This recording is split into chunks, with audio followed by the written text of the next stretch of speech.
I'm just gonna record, and I'm going to ask who is 718-471-2475.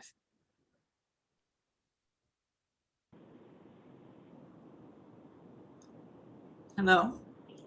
Somebody's dialed Yes, in. hello. Yes, hi, who is this? It's Matthew Kessler. Hey, Hi, Matt, how you doing? Okay, I'm driving too. Alrighty. Great. Alrighty, so let's get down to it. Okay, so the first thing we need is the approval of the July 8th agenda. Do I have a motion to approve? Anyone? Approve. Alrighty, Second that. okay, all in favor? Aye. Aye. Any opposed?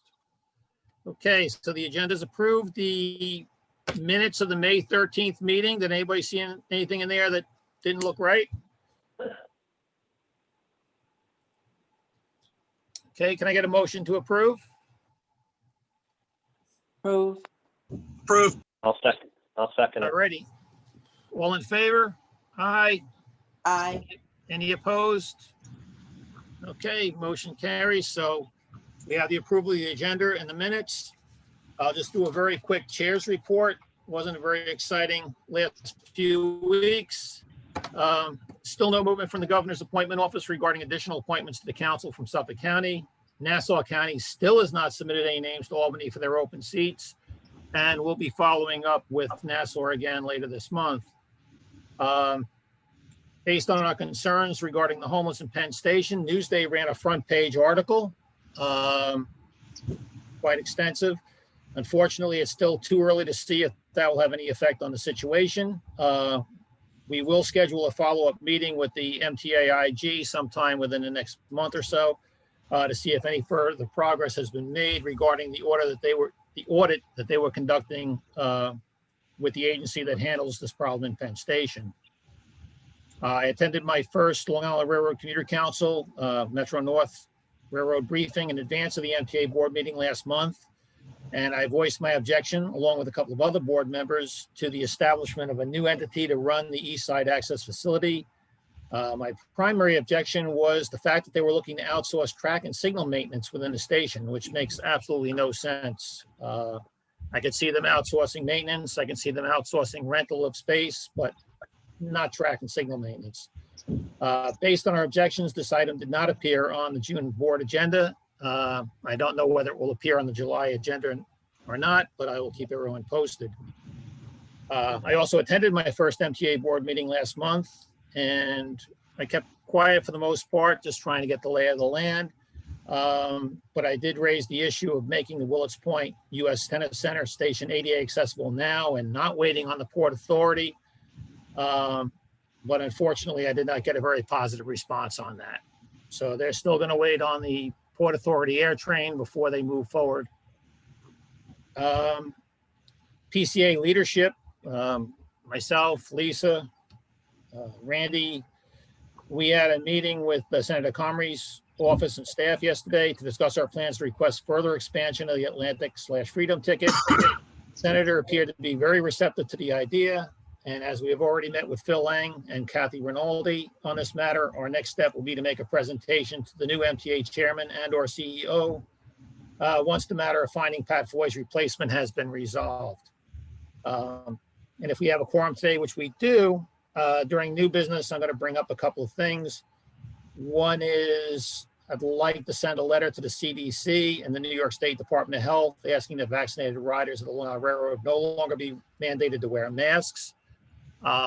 We're not going to send that out right away because since we have to send it to the CDC, they're not just going to give the Long Island Railroad an exemption. We're going to have to ask for commuter rail in general, and I need to discuss that with Randy Glucksman up at the Metro North before we move forward with that. But one of the main reasons I want to push that issue is because there's been virtually no enforcement of mask wearing. And, you know, the regular commuters who are usually pretty good about that, it's kind of grating on them that, you know, when you get the weekend warriors going out to the Hamptons, they don't think that applies to them. Um, The conductors are not going to get in a confrontational situation with any of the passengers. And it would be kind of ridiculous to ask the MTA police to come on and do a blitz and write a whole bunch of $50 tickets, because we're trying to get people back on the railroad. The last thing we want to do is be driving them to the Hampton Jitney or having them drive out themselves. So that's kind of where we're at with that. Another request that just, we want to move forward with asking the Long Island Railroad to try and come up with some different ticket types that will meet our needs now that the game has changed a bit. One thing I would like to ask is that they develop a 20-trip ticket as opposed to the 10-trip ticket. It seems that a lot of the people that are coming back to work part-time in the city are on a 2-day-a-week basis. So a 20 round trip ticket, a 20-trip ticket would be 10 round trips, which would probably handle most people for the average month. So that's something I'd like to ask. And then, Jerry? Yeah. Are we going to ask that be discounted? Because the 10-trip, what is it? The 10-trip peak is not discounted, but the off-peak is one or the other. Yeah, well, we're going to, we just basically want to get them on board to develop a ticket. We'll discuss what kind of discount they may be able to give. At this time, everything is still off peak. So I don't know, maybe Hector will enlighten us as to when they might decide to start charging peak fares again. I'm figuring probably in the next couple of months. But yeah, Which is the discounted one? Is it peak or off peak, the 10-trip? I just bought a 10-trip I think off 10 peak. trip is and it not even was- discounted. I think it's just 10 trips. I think I bought a 10-trip Trip off peak and it was off-peak. discounted. I didn't get it. We all overspoke. Yeah, One sorry. is discounted, one is not. Which one is? Hector, Hector, can you The jump in 10 here? Yeah, I mean, On-peak is- We need a ruling. the off-peak used to be, but I thought they got rid of all the discounts No. a few ferries ago. If not the off-peak, then it may still be. I thought so too. I bought an off-peak 10-trip not long ago and it was discounted. It was discounted Okay. instead of 14 something a ride, it was 12 something a ride. So the peak is not. So I mean, I'm just, Jerry, Well, that's what we'd be looking to get. We'd be looking to get a discount on a 20 trip. Right. There's no point in asking for a 20 trip unless they're going to discount it, because what's No, the definitely. benefit? And then lastly, well, I want to see, Hector's going to give us an update on mail-in ride. But a lot of the feedback that I've been getting is a lot of commuters are not happy with the elimination of the mail-in ride combination, train ticket / Metro card. But before we formally object to that, I'd like to just hear what Hector has to say about it. And that's pretty much my chair's report. So we'll turn it over to Hector. Hector? I have two things I want to just ask. I want to ask who's the 516 number, please? Who dialed in from the 516 number? You're muted if you're speaking. 516, wasn't that No, Matt? Matt is 718. Oh, Matt, 718, okay. Yeah. So 516, if you can please let us know who you are. And I did just check, and the peak 10 trip is not discounted. Okay, Off peak is. all right, well, that's what we would ask for. All righty, also, Mindy, I know you're with a particular organization. Can you just remind us what that is, rather than just put you down as concerned citizen? Sure, I am with Transit Solutions. Okay, Do you know what Transit Solutions is? I can explain if you need. no, it's just for the record. Okay. All righty, although we might ask you a question later on. All righty, Hector, you're up. Thank you. Ridership is still on weekdays. It's about 40% of normal. It fluctuates day to day, but it's around 40%. And weekends is like between 60 and 80%, depending on the day. So the off-peak ridership is stronger than peak at this time. we bought back the summer or almost a full complement of summer service, so that's doing very well. And right now, today we're getting ready for the storm, but we're just doing our normal prep. We're not anticipating any real impact to service because it looks like the heavy rain is going to be overnight into the morning, but it doesn't look like it's going to really affect us all that much. And you brought up the masks.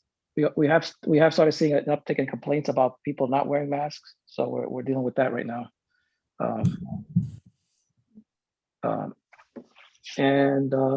Penn Station, you guys want to update on Penn Station? The work is progressing. Hopefully it's going to be done by the end of next year. And the invitation is still open if you guys want to get a tour of the work that's happening behind the scenes there. I could set that up in August. Maybe you guys could do the August meeting as a tour instead. Yeah, that's a possibility. Would we be able to, Okay. is the that little conference room still available back there, or did they demo that? You know what? I haven't been there in a while. I don't think it's available, but I haven't There's been one there in in a while. Moynihan. Isn't there one in Moynihan that we could use? Actually, probably. Yeah. I know we have some. I haven't been in the back there, but all right. And then mail-in ride. So I think that September is going to be the last month, and you'll be able to get your traditional mail-in ride ticket. That was approved by the board, or at least it was presented to the board back in, I think it was February. It's a cost-saving measures. We're saving a lot on the administrative costs. We had staff that's what they did. The shipping costs because the stuff was packed by a vendor in like Illinois or something. So as of September, as of October, it's going to be just e-tickets only. So you can still have your account, but it's going to be e-tickets only starting in October. But then you won't be able to combine it, right? It's just, you're just going to have a train ticket.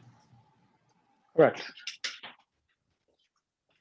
Will people Um, still be able to get paper tickets at all? Like going to a machine? Yeah, you Getting can still go to a monthly? machine. You'll still be able to go to the machine and get a monthly or a ticket window. Yes.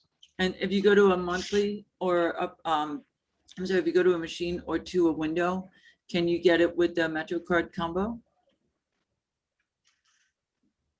I think you could buy if you're buying a ticket, you can get a MetroCard, but it's not going to be the traditional one that came combined. It's not going to be that anymore. In other words, it'd be a ticket and a MetroCard. It'd be two separate pieces, two separate items. Yes. Okay. All right. Well, if it's already been approved by the MTA board, then it's a done deal, I guess. I just want to let you know that we have had some ridership that, is disappointed in it. I know if I was going to be back to work long-term, I would be disappointed in it because when I was with Mail and Ride for many years, I always got the combo.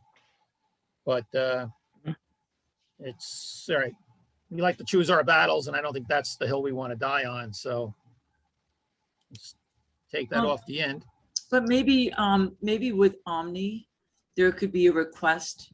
When Omni comes in, there could be a request for some kind of combined ticket that incorporates some kind of a discount or some kind of, fair considerations for people who are transferring. That's something you should bring that up soon. Should bring that up soon. Yeah, the Omni is that they're getting, they're going to launch it, I believe, next year for the railroads. But there's certain things that certain options that we have now with ticketing that the Omni people, they're focused on just regular tickets more than like say packages and other creative things. So something, if this is important, that's something you guys should bring up early as they're making decisions now for next year. Al Poutre, who's the head of, who was Mr. Omni, retired, but Wayne who is taking over for him, at least at this point, is going to be the speaker at the Transit Riders Council meeting next week or in 2 weeks. So some of these questions we can pose to him. And Lisa, I'd like to also add that with the Freedom Ticket expansion, especially within our suburban communities, that in the report, we do make recommendations to include that on Omni and to expedite the rollout on commuter railroads. So I think it's slated, correct me if I'm wrong, Hector, but I believe it's the end of 2022 when that's supposed to start rolling out on the commuter railroads So we are calling for that. And I think that that could provide an opportunity for us to expand conversations on the different fare discounts and combinations that can actually be accommodated by Omni. But point Ready? taken to start having those conversations sooner than later. Alrighty, did you have anything else, Hector, or? No, just coming up this weekend, we have a mainline outage, double track outage for Willis Avenue, the second underpass there on the main line. 2 weeks ago, it was the Oyster Bay branch. Now it's going to be the mainline underpass. So it's going to be this weekend. And then through September, it's going to be a few more weekends coming up with a lot of third track stuff on the main line. And it's also going to be on the Hempstead branch. There's some new switching, interlocking that's being built on the Hempstead branch as a result of third track. So that's going to be installed in 4 weekends, starting in July into August. Great. Does any, just have one note, Hector. It might seem a little picky or trite, but I'm just relaying, some of the information I get from my fellow commuters. The people who use the smartphones for their tickets, a lot of them have been getting these notices that, oh, we noticed that you haven't activated your account before you got on the train, or you haven't activated your ticket before you got on the train. If you do this again, we might suspend your account. The wording, I don't want to say threatening, but it's not consumer friendly, shall we say. The people are just like, what are they talking about? They want us to use our smartphones and stuff like that. And then, of course, you have that little tagline on the bottom that's, oh, well, this is just to be sure that we get proper fare collection. And meanwhile, the opinion of most of the ridership is, hey, ridership's down 60% of pre-COVID. Still got the same amount of conductors on the trains. Why can't they collect the tickets? And why do we have to feel threatened that you're going to cut our smartphones off because we didn't activate before we stepped onto the train? It's not, sometimes it's, and you know this, if you're married, sometimes it's not what you say, it's how you say it. So maybe there's a better way that you can phrase those alerts or notices to the people.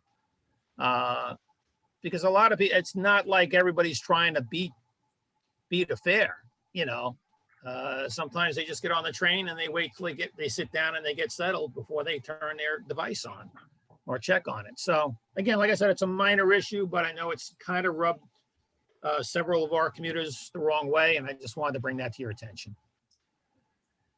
So they're getting it on the app? They're getting it on the app itself? Yeah, or yeah. they're getting like a set? Okay.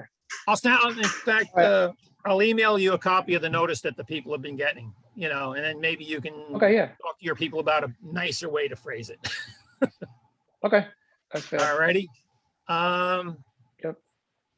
Okay, does any of our council members have anything for Hector?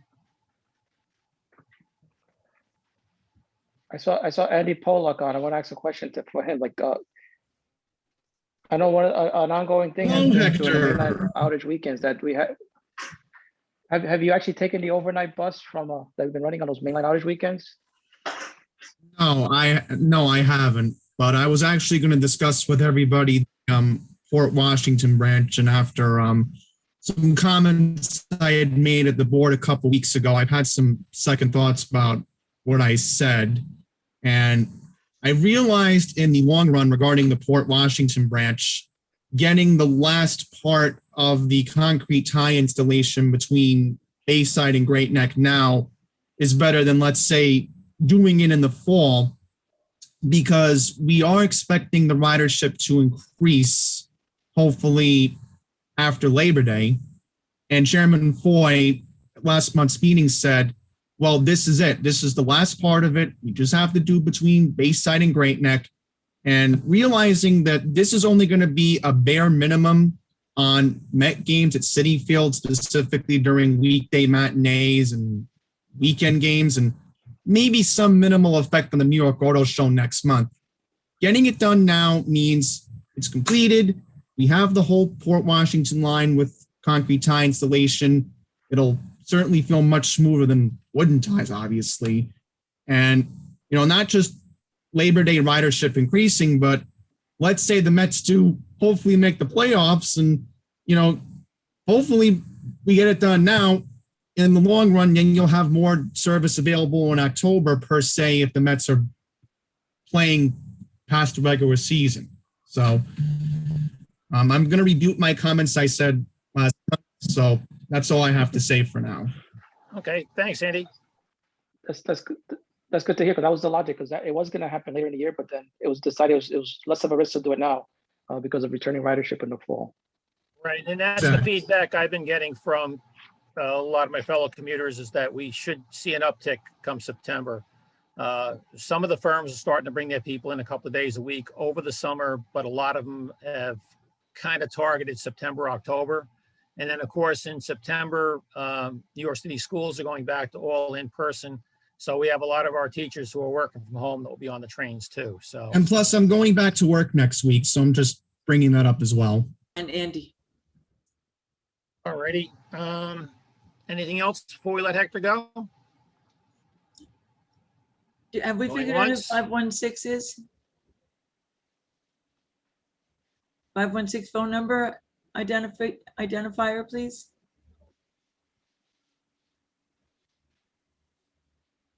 All right. Well, I think they have to hit *6 or you got to unmute them. I don't know that I can only ask them to unmute themselves. alrighty. Well, with Hector going once, going twice. Okay. Hector, we appreciate you coming in.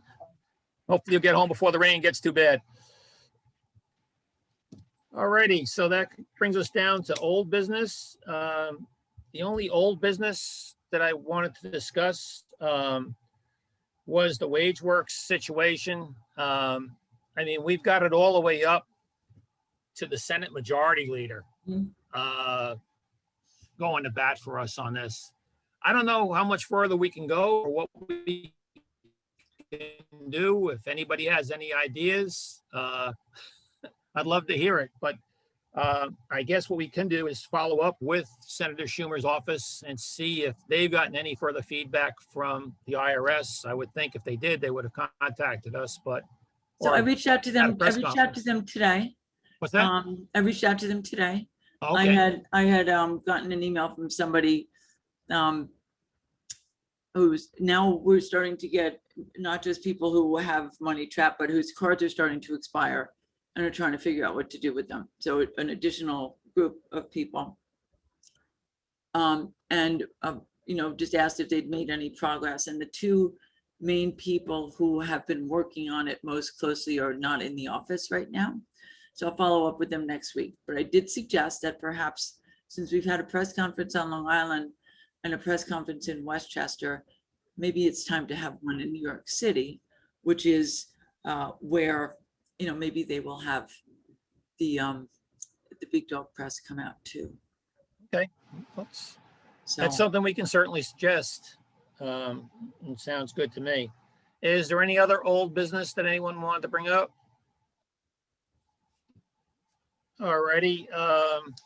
The only new business I had would be just getting approval.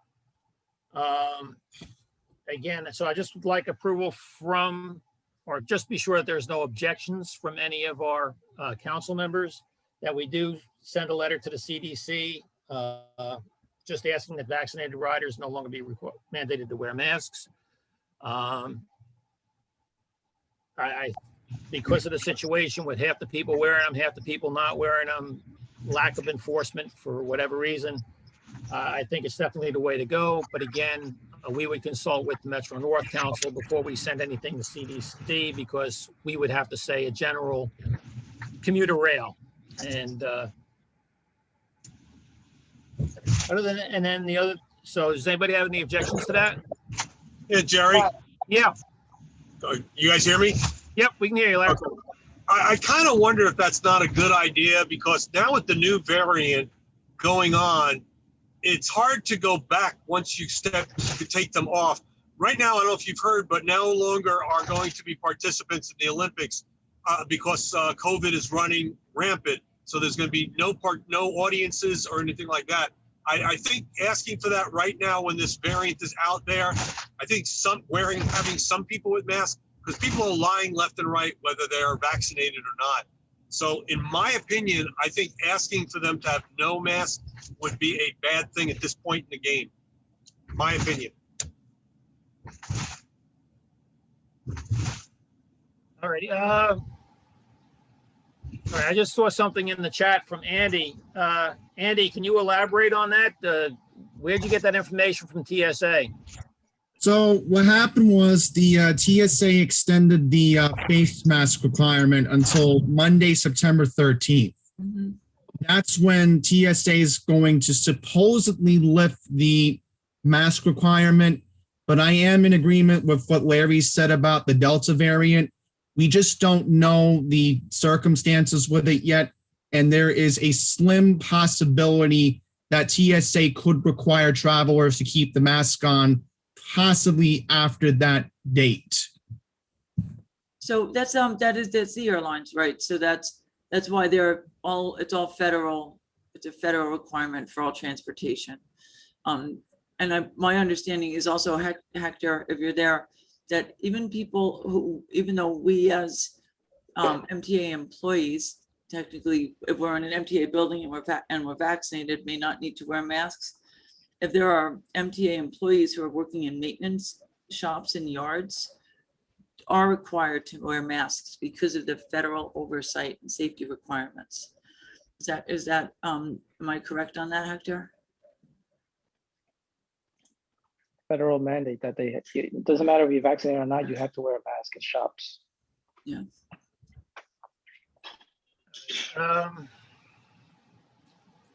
I mean, my point, Jerry, is that I just think we should wait because this new variant is opening up a whole new, I don't want to say possibility, but it's opening up a whole new thing right now in regard to where this COVID stuff is going.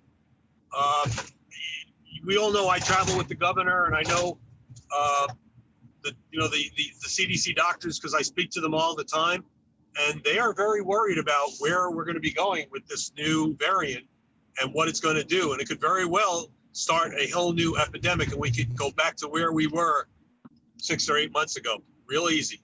Well, So one of the reasons I brought this up was because, it was like transit, schools, health facilities. And I noticed, I guess schools aren't under federal jurisdiction, but I noticed the New York State Department of Health eased the restrictions on schools just yesterday. That if you're not, if you're vaccinated, you don't need to, teachers and administrators don't need to wear masks. The students don't need to wear masks. The only people that saying that need to wear masks, while they recommend that they do, the only people that have to wear the mask would be those who are unvaccinated. So, when they were loosening up the rules for schools, I figured, well, maybe they could loosen them up for us. And in particular, in commuter rail, we have a situation where we still, because of the lack of ridership, can socially distance.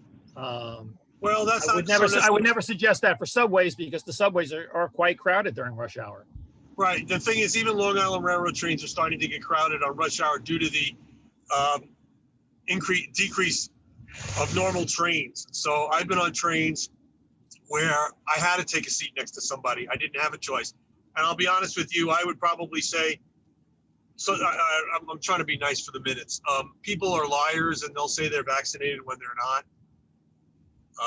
I would use the A word, but I'm not going to. So I think just for us to request something like that right now would be a little bit premature. Again, that's just my opinion.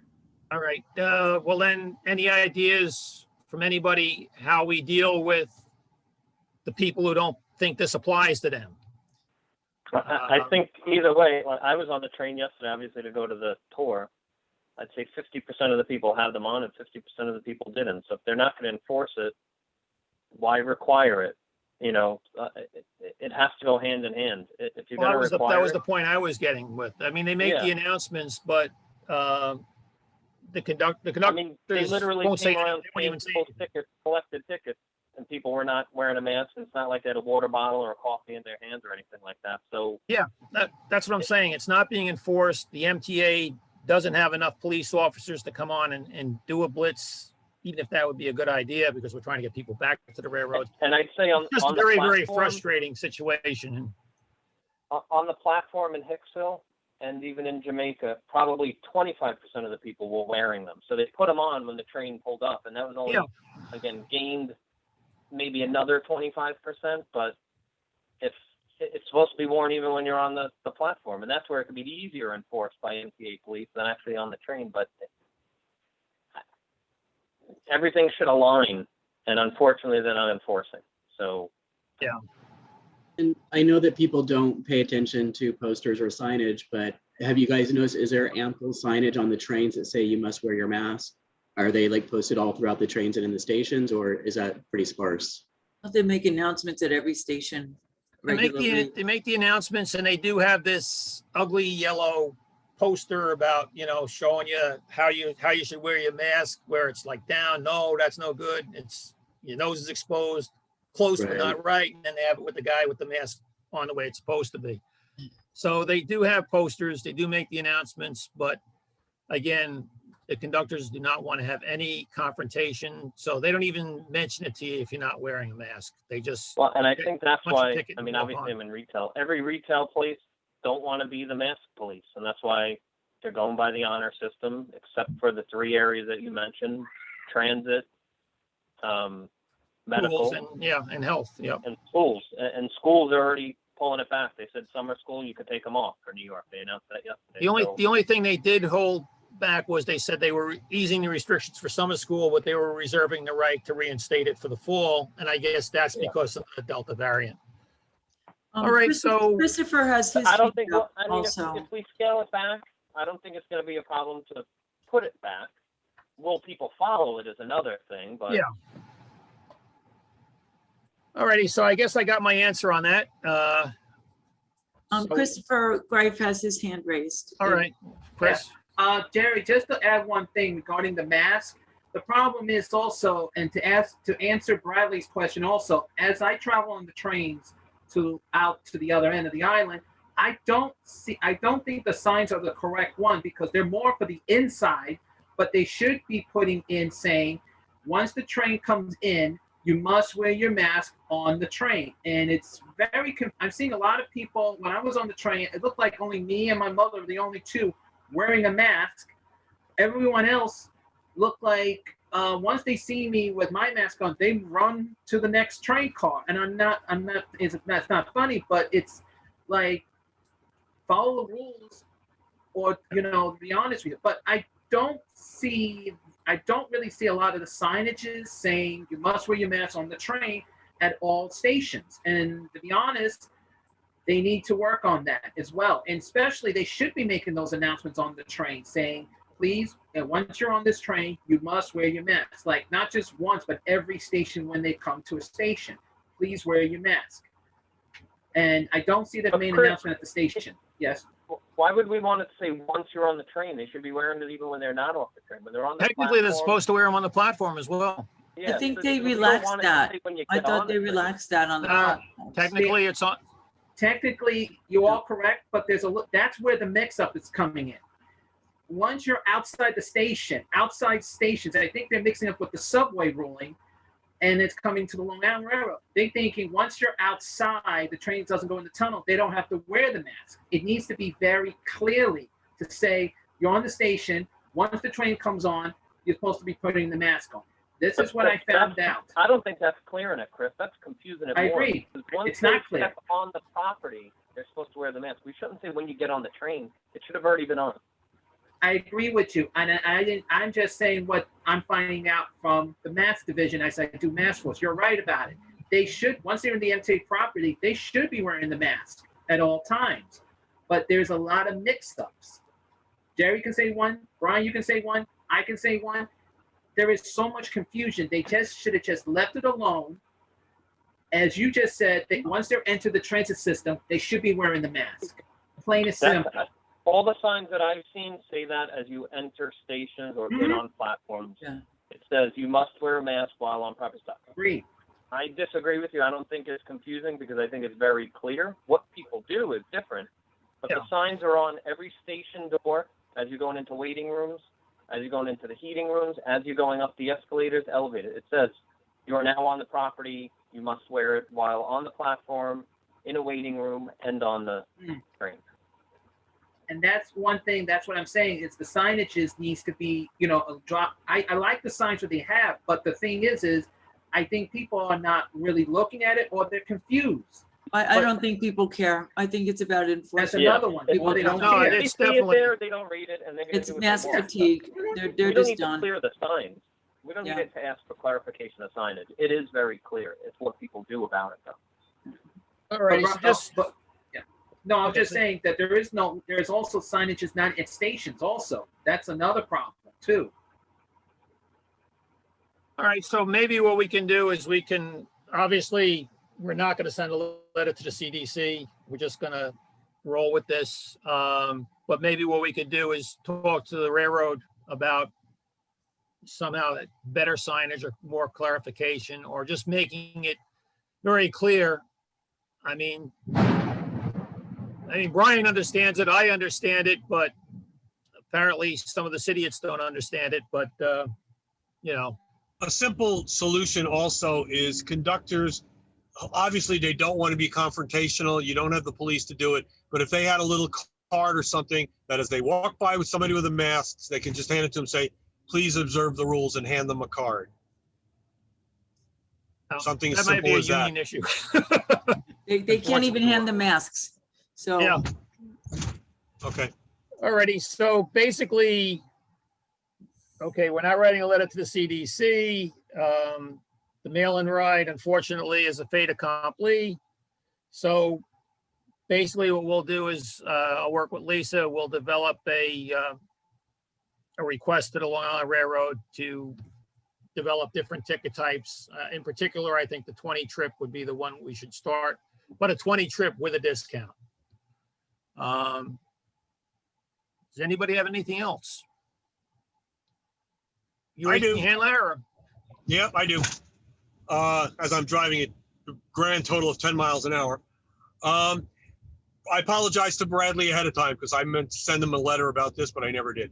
Bradley and I were on, and we went through quote unquote East Side Access the other day. And one thing that was brought to our attention is definition, signage, discussion of what things are being called. It doesn't seem that apparently the people that gave us the tour, they said that we have to start thinking about what things are going to be called so people don't know the East Passage, the West Passage, this track and the other. And I think we just have to start a discussion, if it has not been ongoing, about what things are going to be called and how people are going to be directed to different tracks and things so they know where they're going. Because those who haven't been down there, it is a bit of a maze. It is a bit overpowering. A lot of it looks alike.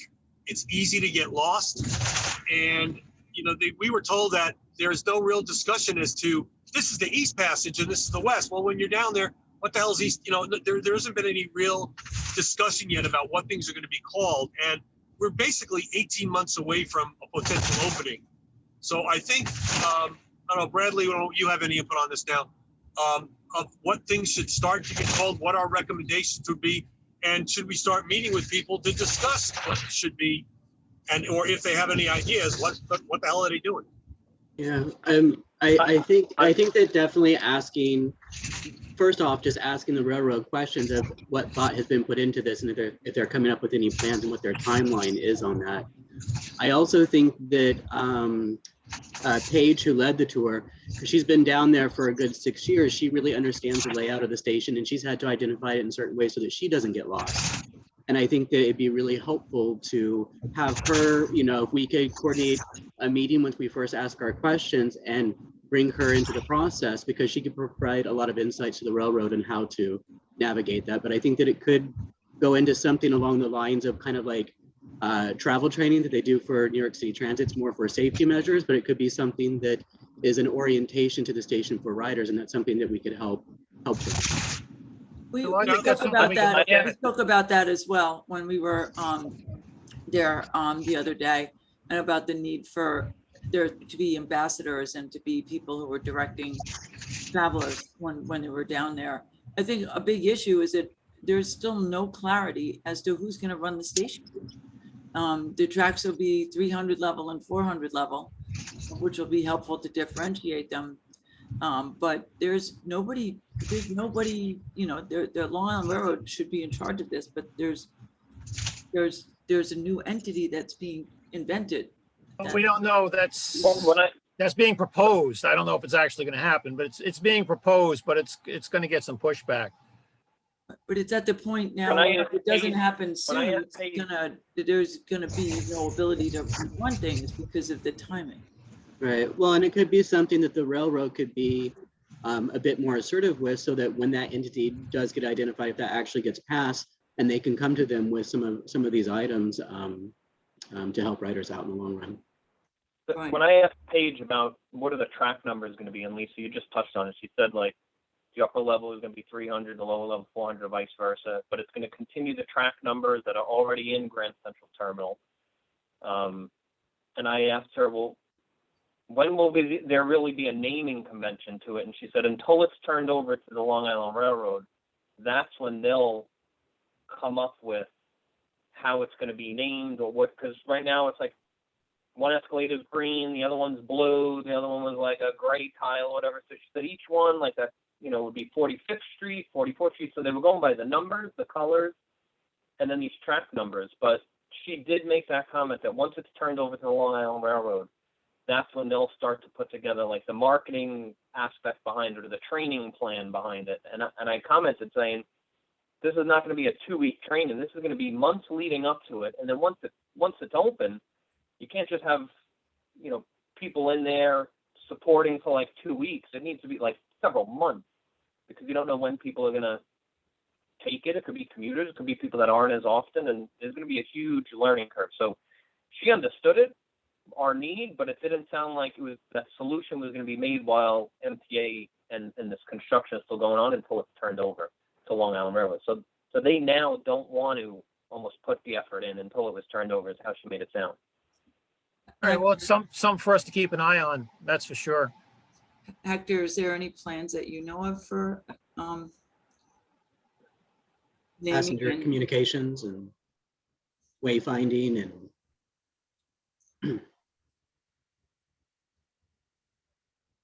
All right, does anyone else? Can I comment something else about the Yeah. tour? I think No, the I other know concern that we need construction's to have. supposed to, Oh, go ahead, Hector, and then I'll ask my other question. oh, no, I was gonna say that I know the construction is supposed to be done by, I believe it's like by the end of December this year. And then starting in January, that's when the railroad, like we have all our conductors, engineers, all our employees are gonna be working, they're gonna have to be trained. So it's gonna take about several months, like you said, to get everybody in. So we are starting to think about it. We don't have all the answers yet, but we are starting to think about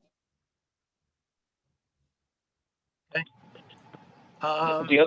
The other concern that I think we need to start asking questions about is those banks of escalators. So there's 4 banks of escalators with 4 escalators each. One of them had 5 escalators. And they did say Schindler installed them. Schindler will be doing the service. But my concern is there's no staircase option. So when those escalators go down, you don't even have the option to walk down or up them, because there are going to be people there repairing them. And she said, well, you know, if one goes down, there'll still be the 3 others. And I said, it's still a major concern where I think there's going to be people that are hesitant to walk on escalators, not like walking on a staircase. Obviously, we can't rebuild the place, but I don't know how they overlooked putting any type of public staircases, only emergency staircases. And it was kind of ironic because when I left there and went to Penn Station, I was entering on 34th Street between 7th and 8th. And they usually have the 2 escalators down, 1 up, and a staircase in the middle. The 2 escalators going down were both broken, both barricaded off. So you had the entire crowd going down the staircase. Well, what if that staircase didn't exist? Because that's what Grand Central is going to be. Yeah. So hopefully they have Schindler like living there and around the clock service, because it's the only solution at this point. If they didn't build a staircase, they're not going to now. But what does that service contract look like? And what is the guarantee that there's always going to be a pathway for people to get up and down? where those escalators are. Well, that's something, that I'll be keeping an eye on at the board meetings, particularly when they talk about creating this new entity. The maintenance is one of the contracts they're looking to send out. So I will definitely keep an eye on that with the escalators. I didn't realize that they didn't have regular stairs. That's crazy. Yep. No, I mentioned that when we were on the tour, and like you said, there's like either 4 or 5 banks, and they each have five. The logic that Paige said was that in the event of that, if they turn one of them off and people will walk it. But like Brian said, people are hesitant to walk up and down escalators, even if it's not moving. Right. Those are And, really and how can you have people escalators. going up and down when Schindler's there repairing it? So if they're there repairing 2 of them, well, you can't walk up and down it. So Yeah, it's going to be a little tricky. I mean, the interesting thing is that also that they said to us is that they're working off of plans from the 1990s. Like, why are there 20 ticket booths that they've already built out and everything, and now they're going to tear them all down because you don't need 20 man ticket booths anymore since everything is e-tickets and all that. So they went ahead and spent all the money and built all these ticket booths, all the wiring and all that, and they're going to tear it all down.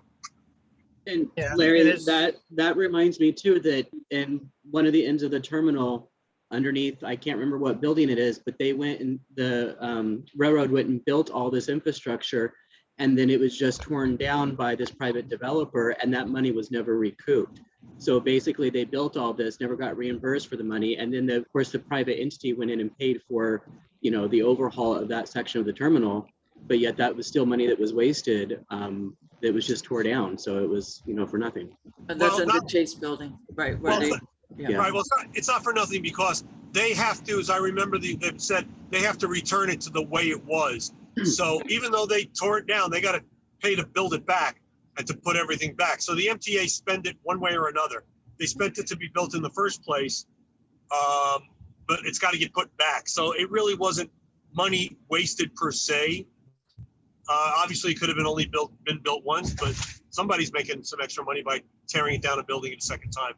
Well, Larry, I caught that part too about the ticket booths, and I asked Paige, I said, well, when were these booths built? And she's like, just less than a year ago. It was like 9 months ago. So I go, even though we had plans that were made 20 years ago, we still built it 9 months ago, thinking we were going to need all of these ticket booths. Like 9 months ago, we knew we weren't using ticket booths. They ripped them all out of Times Square because, I think the problem is that once they release the drawings, nobody goes back and re-reviews, goes back and re-review them to say, hey, maybe we don't need this. Instead of raising hikes and raising fares, they could have saved so much money in mistakes of building things that were unnecessary. Yep. All right. Well, I think one other thing to be mindful of is a lot of the renderings showed really high-end retail, and that's lovely, but that's no, Brian, I'm not just talking about my bar, but I mean my restaurant, but a lot of I think it's just mindful to be sure that the retail is accessible to people who travel. we need a mix, yeah. And that's something I'm very interested to see when they develop Penn Station. Yeah. What they're going to put back there. I mean, yeah, you want to have a sushi bar, you want to have Starbucks, that's nice, but we also need, we also need a pizzeria, we also need, Dunkin' I don't think Donuts. those places will be able to afford the leases, and that's why they're expecting high end to come in because Then they're going to wind up with a bunch of empty stores because a lot of commuters can't afford, high end stuff. Jerry, Ron Troy has his hand raised. All right, Ron. Hi. Two questions regarding East Side Access. First, I know schedules aren't out or anything like that yet, but I want to be sure that Railroad and MTA make it clear how diesel country passengers are going to get to and from Grand Central from where we live. Like I'm in the Port Jeff line at the East Northport station. How would I get to Grand Central? Will the schedules make any sense? Or will they be as messed up as the Penn Station direct schedules have long been? That's question one. Question two, and this is still a bit future, but not that much. railroad's planning to buy more double-decker cars and new locomotives. That's great. When they back in '96, when I toured what was then the beginnings of East Side Access, the railroad officials told me, "Oh yeah, we designed the C3 cars to be 3 inches too tall to be able to use the East River Tunnel." And couldn't get an answer for why, but are they going to make the same mistake again, or will they, when they buy new double deckers and locomotives, buy ones that could fit into Grand Central? And I know you don't have an answer to that question, but it's a question that really does need to be asked. Well, it's actually the size of the 63rd Street tunnel. Yeah. That, Well, yeah, that dictates the, Right, that's it. the size. Yeah, and it's a little too low. It was, I think, built more for subway cars, but it was 3 inches too low, according to what the railroad officials told me. All those, in '96 during that tour, to fit the C3s. The C3s hadn't been built yet, and they knew this when they designed the C3s. I'd like to see if we can avoid having the same mistake made again, and maybe have new double-decker cars and locomotives that might actually fit into the 63rd Street Tunnel and the rest of the system to Grand Central. That's a question we can ask. They did say no diesel would be able to go in there. Not Because the it's, current equipment. no, they current said no equipment, no. diesel would be able to go in there because it's too, the ceilings aren't high enough for the, for ventilation. No, Not yeah, in but the you run- you tunnels, have to in the run electric. terminal. You in have the to run on third rail, like the dual modes do, Okay. and the equipment's got to be a little less tall than the current equipment, and then it ought to fit just fine. But will they do that? And that is the question to ask now, before MTA puts these new double deckers and any new locomotives out for bid. Okay, we'll ask the question.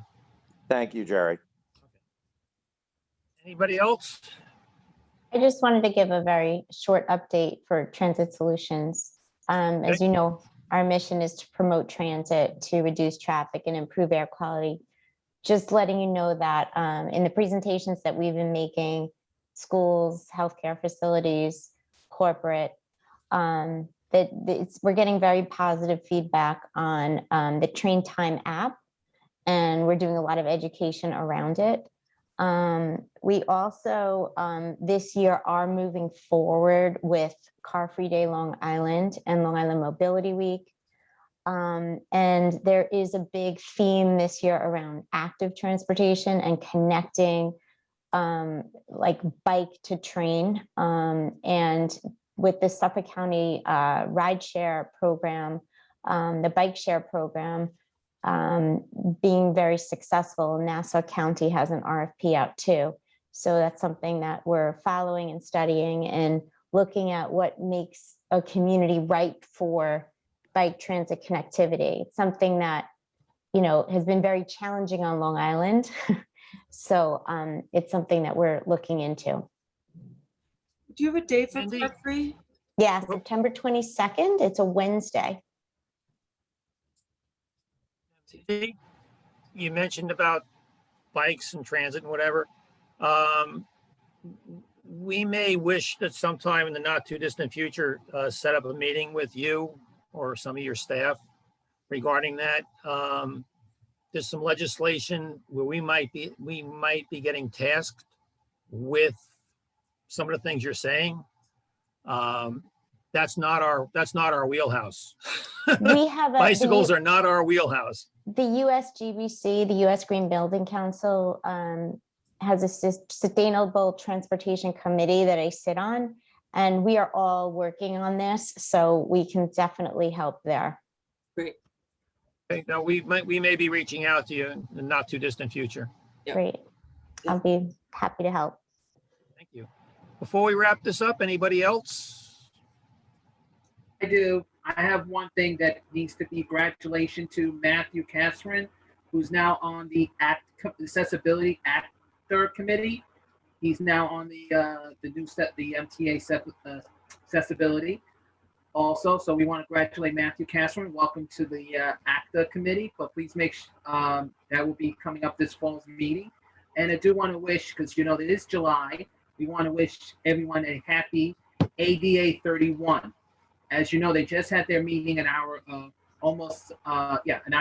just finished at around 4 o'clock. And there's some more surprises coming up in the ADA 31. So I just want to wish everyone a happy ADA 31 on July 26th. Thank you. Thank you, sir. Do we have a motion to adjourn? Anyone? Larry's Yes. giving you the thumbs up. Larry gave me the thumbs up. We'll take that as a motion. Do we have a second? I'll second Second. Okay, we've got a second. All in favor? Aye. Aye. Appreciate everybody coming out on this nasty night. Hope Good luck, everybody gets home everybody. safe that's not home. All All right, right, thank you, Gerard. Chris and Lisa, I'll see you 2 weeks from today for New York City. Okay, everybody safe home. And Hector, you don't have to worry about going to the Mets game, I'm pretty sure. Eh. Night. Night Bye, now. everybody. bye-bye.